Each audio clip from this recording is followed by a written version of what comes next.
What's up, my good people? I hope you're doing good wherever you are, and welcome again to today's episode of this video. So in this video, I have a usual guest here with me, and my guest is Evans from Kenya. Those that have been in this channel before have come across him. And in this video, we're going to have a reaction on a video here. We're going to share the video with you. And before, I won't give you the spoiler into this video.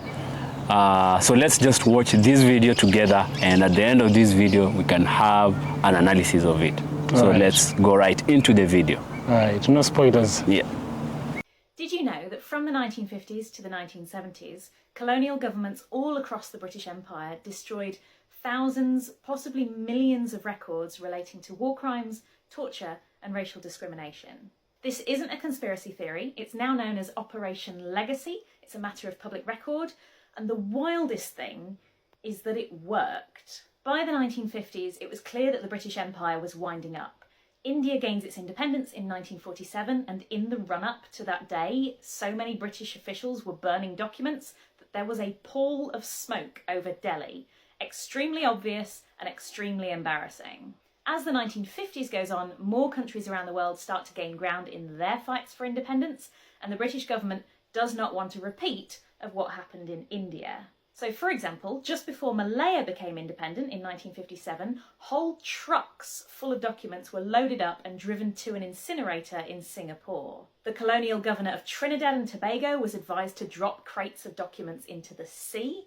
During the Suez Crisis, one reporter said that the lawn in front of the British Embassy in Egypt was ankle deep in ash from burned documents. Files were destroyed or hidden from Sri Lanka, Ghana, Uganda, Tanzania, Malta, Brunei, Ireland. And the only reason we know about this is because not everything got burned, some documents got hidden instead. For example, before Kenya gained its independence, 307 crates of papers were flown out of the country to a secret facility in Buckinghamshire, where they were kept out of the classification system, unable to be accessed by freedom of information requests. This was illegal even by the British government's own laws, and they were not made public until 2011. These days they're at the National Archives in Kew, and you can go and read them for yourself.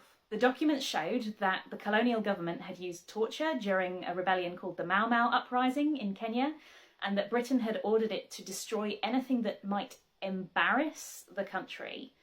Who knows what was in the stuff that got burned?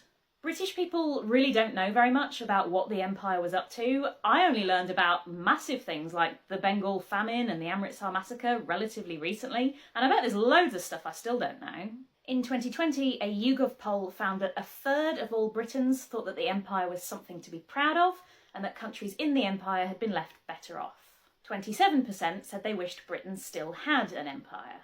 Although I should note this number has been coming down very steeply. In 2014, the same question was asked, and they found that a whopping 59% of people thought the empire was something to be proud of.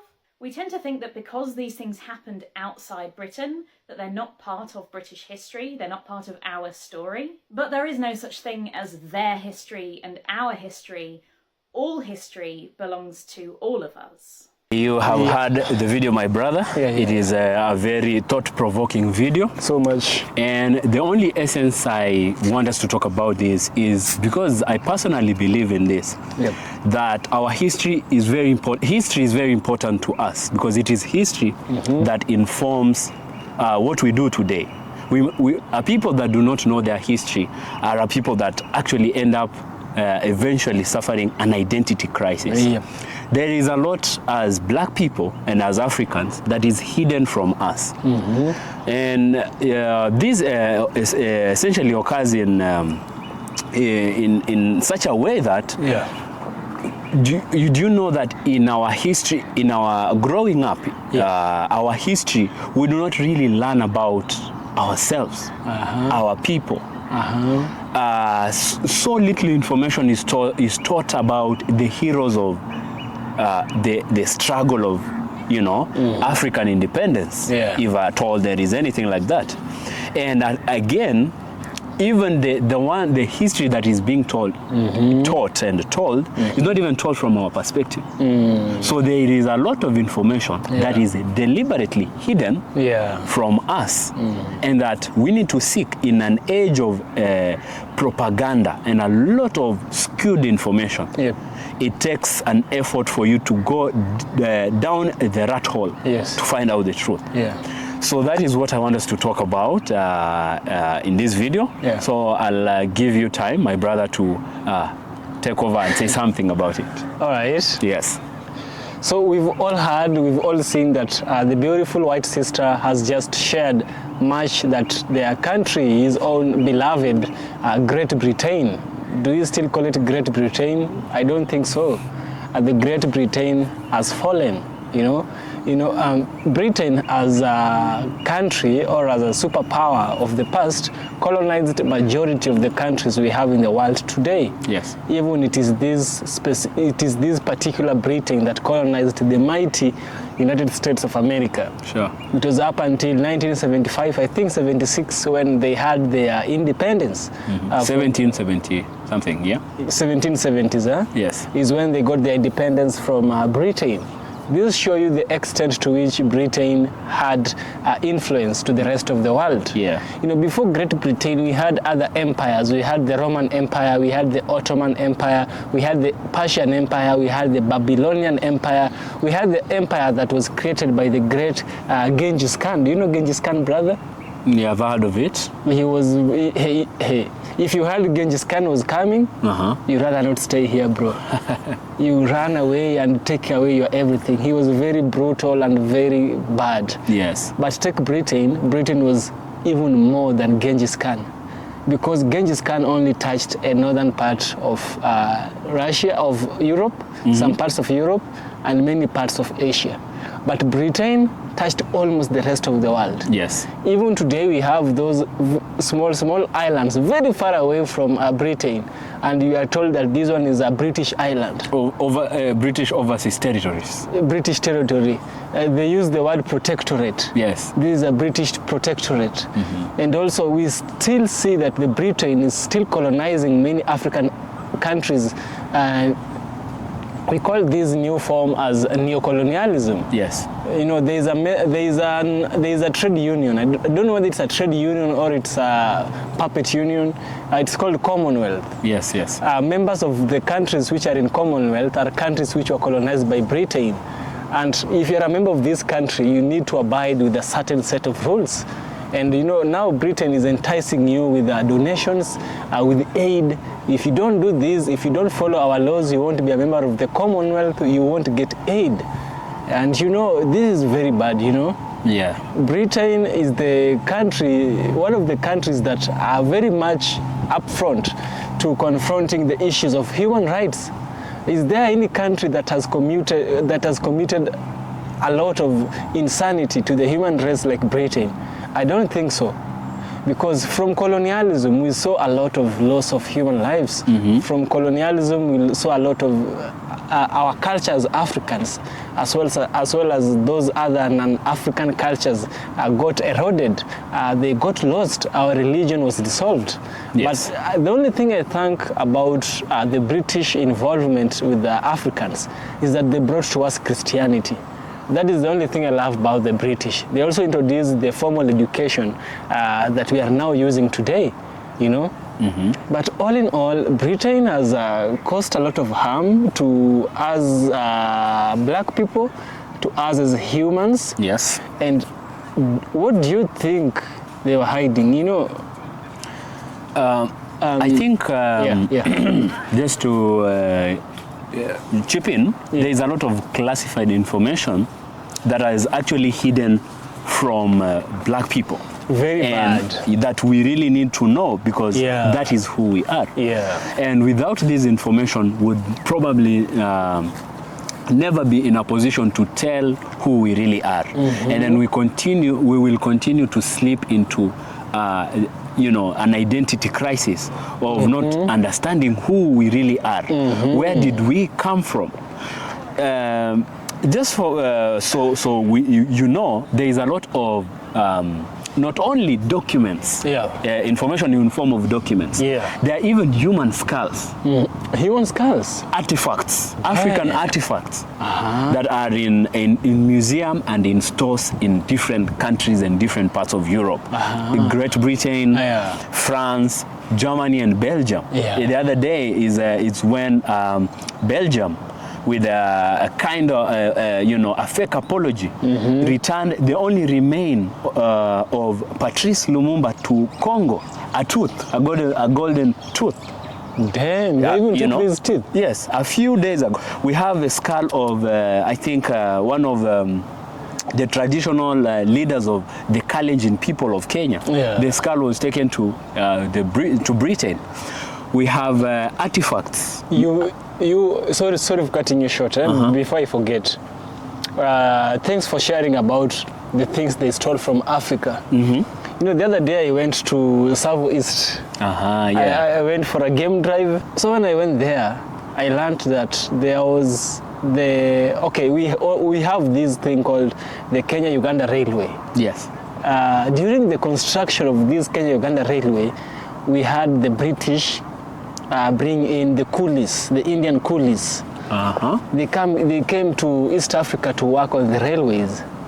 And so we had the British and the Indians, and also we had some Africans working on this railway. Yes. Because the British wanted a way of transporting their loot from the interiors of Africa to the East African coast of Mombasa. And to ship them out. And to ship them out into, wherever they were taking it to. Yes.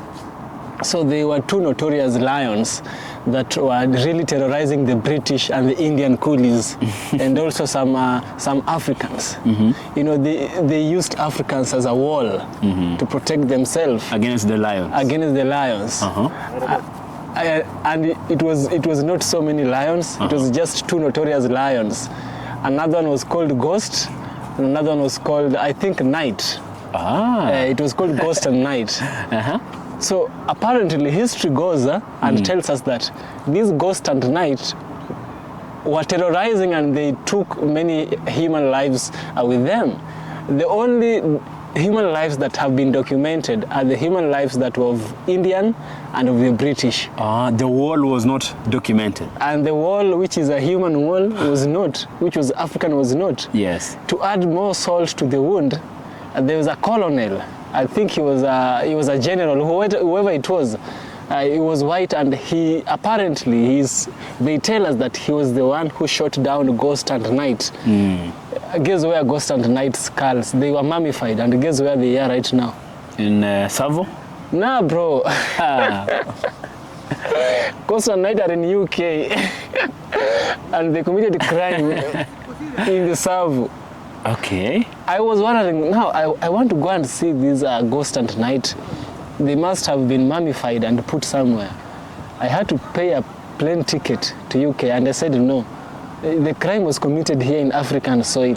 You don't have to transport the criminals, or rather the suspects, all the way to the UK. What is the justification? I don't know. Of transporting And it is the wall which you have to deal with first before you get to the interiors, which means it was many Africans that were killed.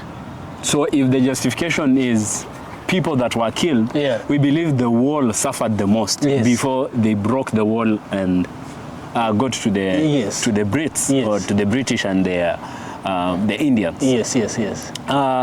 There is a French scholar. I was watching on. I read it, and then I went to look for a video. That actually tried to justify that the stolen African artifacts in French museums belong to, guess where? France. Damn. Because it is them that have preserved. And my question was, but does art become art because the French people decide it is art, or art is naturally art? So they say it's a good question. If they were in Africa, they would have disappeared and dissipated because they cannot preserve. And in fact, I was of the radical idea that even if it were to disappear, let our art disappear under our watch, and because we're the one who are taking care of it. We produce it, Yep. and if we let it disappear, Yep. it is our property. Yep. And it does not really become art Yep. because you say it is art. Yep. So that is a form It of... is art by itself. It is art by itself. Yes. It's not that people decide it is art. Yes. It is a form of modern day, the neo-colonialism. Yes. And the point of this video is a wake-up call, because the mainstream media, as which is the most available, it is actually a proxy of the West, of the imperialist. The African person, the black person, black people are not only in Africa, need to stretch and go as much as possible to find information out of the mainstream media, because all of the information we have heard from this good lady that was either shipped out or destroyed in fires or thrown into the ocean. They are destroying all the evidence that would really expose them and show them for who they really are, because on one side they're preaching wine, on the other side they're taking water. And they are very quick into putting sanctions onto countries. Yeah. Look at what the Great Britain, Tony Blair, who was then the Prime Minister of UK, did to Saddam Hussein. He painted Saddam Hussein in a bad image, just like the proverb goes, if you want to kill a dog, you just give it a bad name. Yes. Everywhere it goes, anyone who sees that dog, they know that dog steals eggs. Even if it does not steal eggs, it will be stoned. So that is what they did with Saddam Hussein. That is what they did in Afghanistan. That is what they've done to Russia. Yes. That is because if you compare the war crimes of Russia, of Putin, you compare the war crimes of Tony Blair, they're equal. These people should be put and judged the same. The war crimes of George Bush, the war crimes of Richard Nixon, the war crimes that these people are all equal. If they are to be sentenced, they are to be sentenced the same. If they are to be forgiven, they are to be forgiven the same. Just because you went and burnt your evidence, thrown them into the sea, did this and that, does not make you clean. Your hands are still dirty. Your hands are still stained in blood. Yeah. Look at no matter how, even if you use acid to wash your hands will always have blood on them. Look at, for instance, they tell us about how there is war in Africa. There is war starting from Chad to Somalia to Sudan to Congo, which looking into it, it is a war by proxy. It is not a war by Africans to Africans. It is a war instigated from outside. Now look at the crimes, war crimes committed by the NATO. That is Europe and the United States. The North Atlantic Treaty Organization. Yes. Yes. They cannot be compared to, say, Russia or Africa. In fact, Africa, and in as much as we might be hated, which people did we colonize? Which country did we steal their resources? Even Russia did not colonize any African China country. did not colonize Africa. It was, in fact, China was colonized by Japan. Yes. Yes. But in the mainstream media, Russia is always portrayed in the wrong light. China is always portrayed in the wrong light. And of course, Africa, we have suffered this for ages, since the beginning of recorded time. So the essence of this video for our viewers is to stop relying on mainstream media, to have the urge to go deeper and find out the information on who we are, and not just agree and buy every other story that is being sold, because it is the world as it is today is very, very thoroughly propagandized. If I can use that term, there is a lot of propaganda that we consume. Yes. So unless you have something else to add, and then we don't have so much else to say. This is just a call to action, a wake-up call, that there is a lot more information that we don't know, and we need to go seeking. Information doesn't come to you. You go to get information. Yes, my brother. Yeah, what is your last take before we close the video? My last take is gathering from experience and the lack of identity. What I can say is this: if you don't know who you are, the chances of becoming who you are not are incredibly high. Very high. Yeah. Thank you very much for your word. It is our turn. It is our turn to go and look for who we are and get in touch with our history, our heritage. In the next video, I will invite you. We talk about African artifacts, because the white people stole land. Because land cannot be airlifted. Someone once said, had it been possible to airlift the pyramids of Egypt and Sudan, they would have taken. But because land and pyramids could not be airlifted, they stole people. Let's reserve the rest of the information for the next video. So we have come to the end of this short or long video. My guest for this video was Evans. Kindly subscribe to Evans from Kenya, and subscribe as well to AfriSite. He really does nice work here. Check out my other videos on the channel. If you're new to this channel, you're also highly welcome. Please subscribe and share. Give this video a thumbs up. And until next time, we'll see you in the next video. Peace out.